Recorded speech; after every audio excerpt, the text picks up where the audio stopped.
I'm Shinji. And guys, so today is a brand new day, and we actually just came from our house staycation, Tita Jet's house staycation.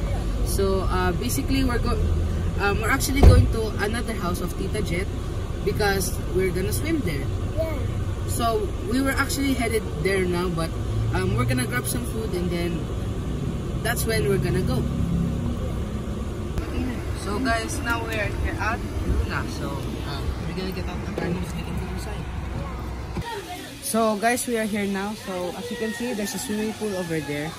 As soon as you enter, and then you can see we can park here. And then you can see there's also like a dining table here. So this is where we're gonna be eating.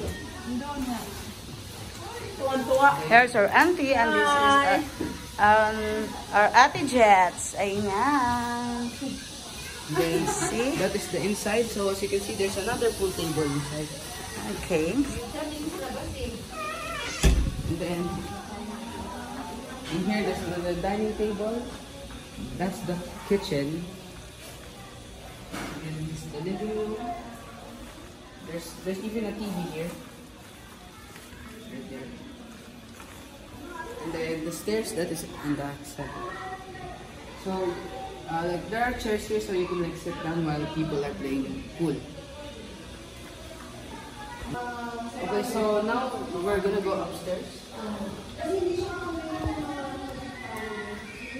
So as you get up here, there's like a table here, and then there are 4 rooms, I guess. There are 4 rooms, bedrooms. So that's one. That's a bathroom over there.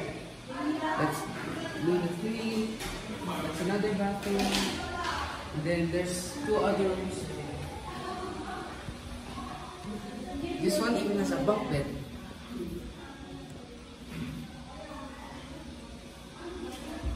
And then this one has a double bed. And then there's also like a table and chairs here so you can like hang out. And then you can also see the downstairs from here.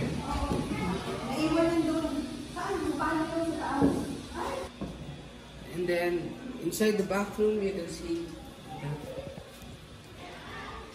So that's pretty much it for the house tour. So now let's go swim.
So guys, now we're done. So thank you Tita Jet for letting us stay in the Luna. Yeah, Thank you. So hope you enjoyed the video. Thank you for watching. please and subscribe. Yashika moves. Bye bye.